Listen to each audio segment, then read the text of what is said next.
Aquí comienza la narración acerca de Berlín.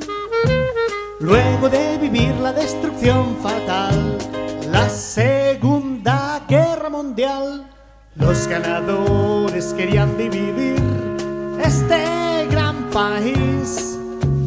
Y así lo hicieron y construyeron el muro de Berlín.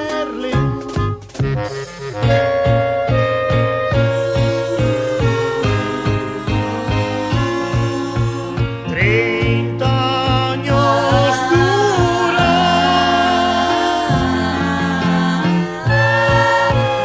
Mucha gente murió queriendo cruzar.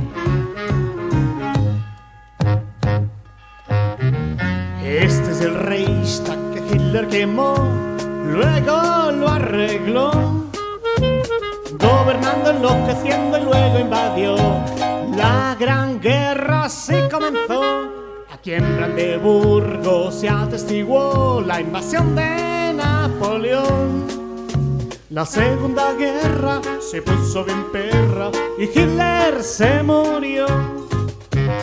Luego de un buen rato de separación, el muro cayó, todo terminó. Berlín se unía escrito.